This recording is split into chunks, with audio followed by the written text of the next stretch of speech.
Okay, next ecosystem that we'll go through is the grassland ecosystem. So if we start with just the basic characteristics of grasslands, they all have some common things. So in every continent in the world, the grasslands occur between deserts and forests. So you have in the interiors of every continent, the US, Europe, in Russia, Australia, you have grasslands in the center. They cover about 1/4 of the world, so they're a very important habitat. It has a very wide range of plants. It's not the most diverse ecosystem, but it has a very wide range of plants, about 7,500 species. These species contribute to the principal food crop in the world that feed not only humans, but lots and lots of animals. And so if we think about grasses and what grasses are, they're things like wheat, corn, barley, rye, oats, and rice. So you think about all of those different crops, those are our main food crops. If we had a disease that killed off all of those food crops, most of the world would probably die because we rely so heavily on those food crops. Most of the grasses and the plants, when I say forbs, I mean flowering plants. Most of those are perennials, meaning they grow back from their rootstock every year. They don't have a lot of annuals, and they often tend to be fairly deep-rooted plants. So those are the characteristics of all grasslands found throughout. So I'm going to cover 2 in the US, and then I'll cover 1 in Africa because it's an important one too. So if we think about the 2 types in the US, first kind is shortgrass prairie. So when we think about where does shortgrass prairie occur, think about places like Kansas, Nebraska, eastern Colorado. What else is over there? Oklahoma, etc. So that's all the shortgrass prairie area. And what are the characteristics? Very, very strong winds, light rainfall between 4 and 16 inches of rain per year. So again, not a lot of rain in shortgrass prairie land. Lots of winds that blow that moisture off too. And so it's a very dry place. They have really hot summers and very cold winters.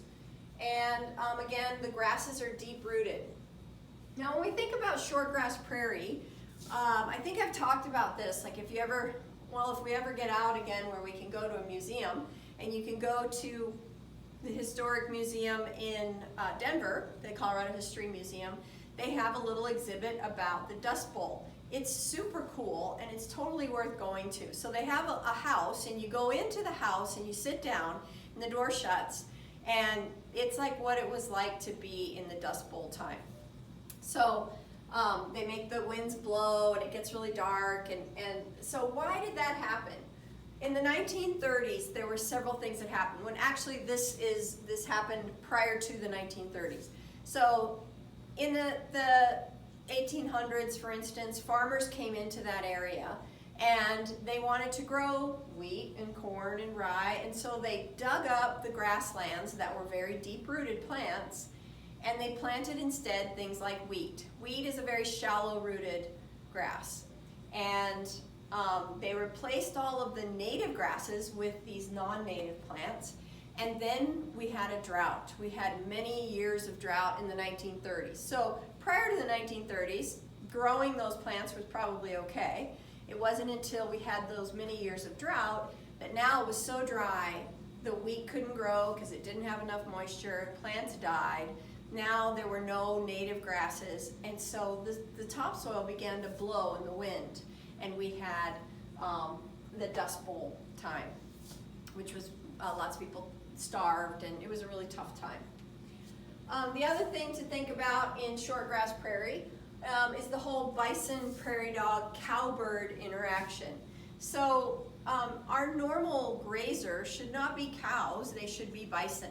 And the thing about bison that's different than cows, usually I ask you, where do cows come from? They come from Europe. It's very wet in Europe, especially in England, Spain, places that they came from. So cows could kind of stay in one area and graze and they don't affect it. In the West, because it's so dry, when cows stay in one spot, they overgraze it. And they tend to congregate in riparian areas, where riparian means of the water, so along stream beds and things. And they're pretty hard on stream beds. Bison don't do that. Bison, which is our natural grazer, they come through, they graze an area, and they move on. And they graze that area, and they move on, and they move on. And they're very adapted to low water situations as well. Then following the bison are the prairie dogs. So they come behind the bison. They really shouldn't be staying in one area like we see that they do now. Because we don't have the bison grazing, the prairie dogs just stay there.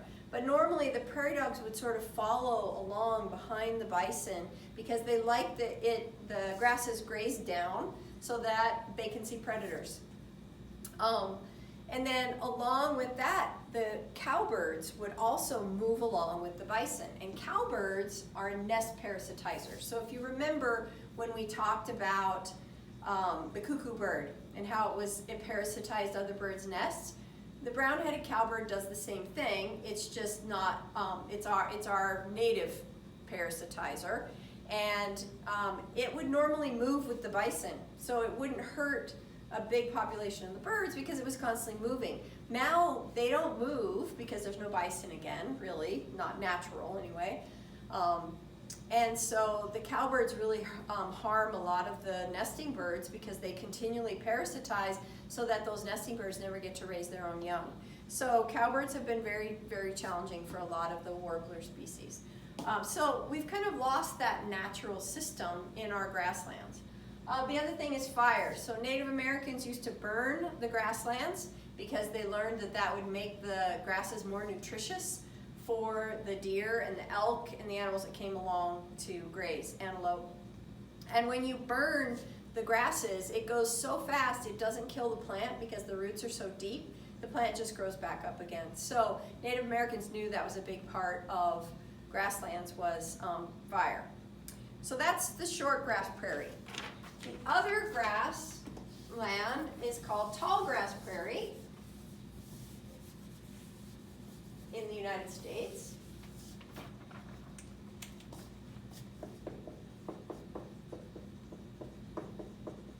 And if we think about tall grass prairie, it's in places like Minnesota, Michigan,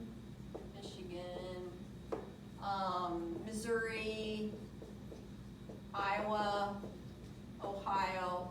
So what we would call our heartland. And what's different about tall grass prairie is that it gets more moisture. So in tall grass prairie, it's more like 20 to 30 inches. So it's got a lot more moisture. The soil is very rich and very black. They call it black gold because it's so rich. And so because of this, most of it is farmland.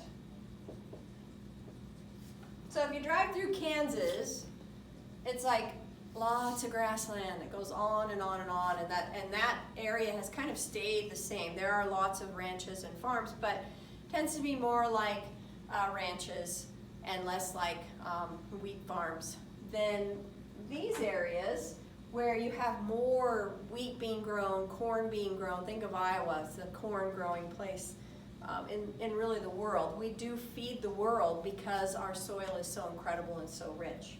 So the changes here are more extreme because we have a lot of loss of the grasslands here.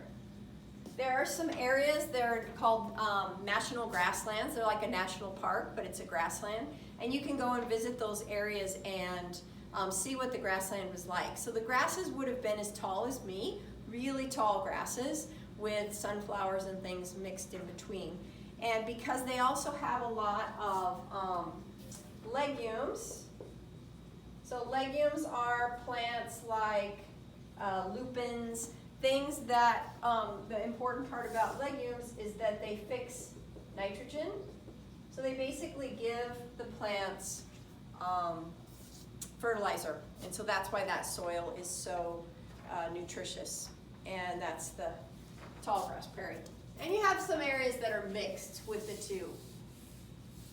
Then the third kind of grassland is savannas.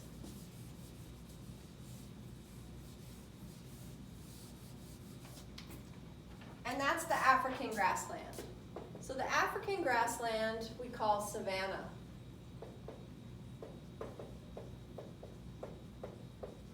And what's different about it is that it's a tropical grassland, so you don't have winters.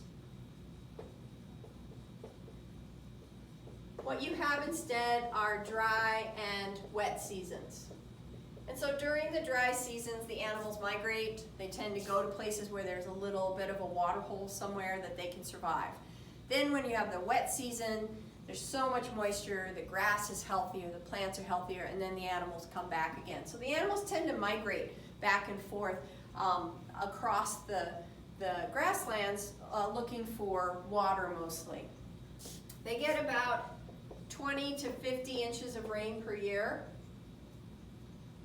So that seems like it would be a lot, but they tend to get it all in just the wet season and not much in the dry season.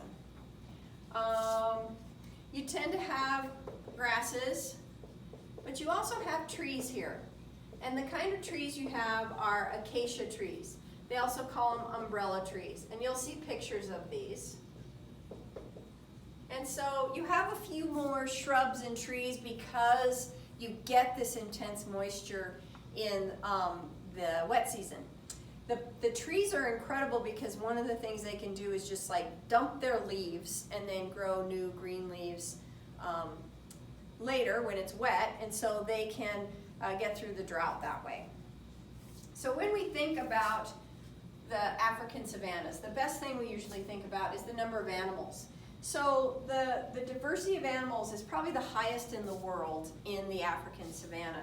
So if you think about like the herbivores, for instance, that are eating the grasses and the plants, there's so many of them. You know, like just think about giraffes, zebras, antelope, all different kinds of antelopes, wildebeest,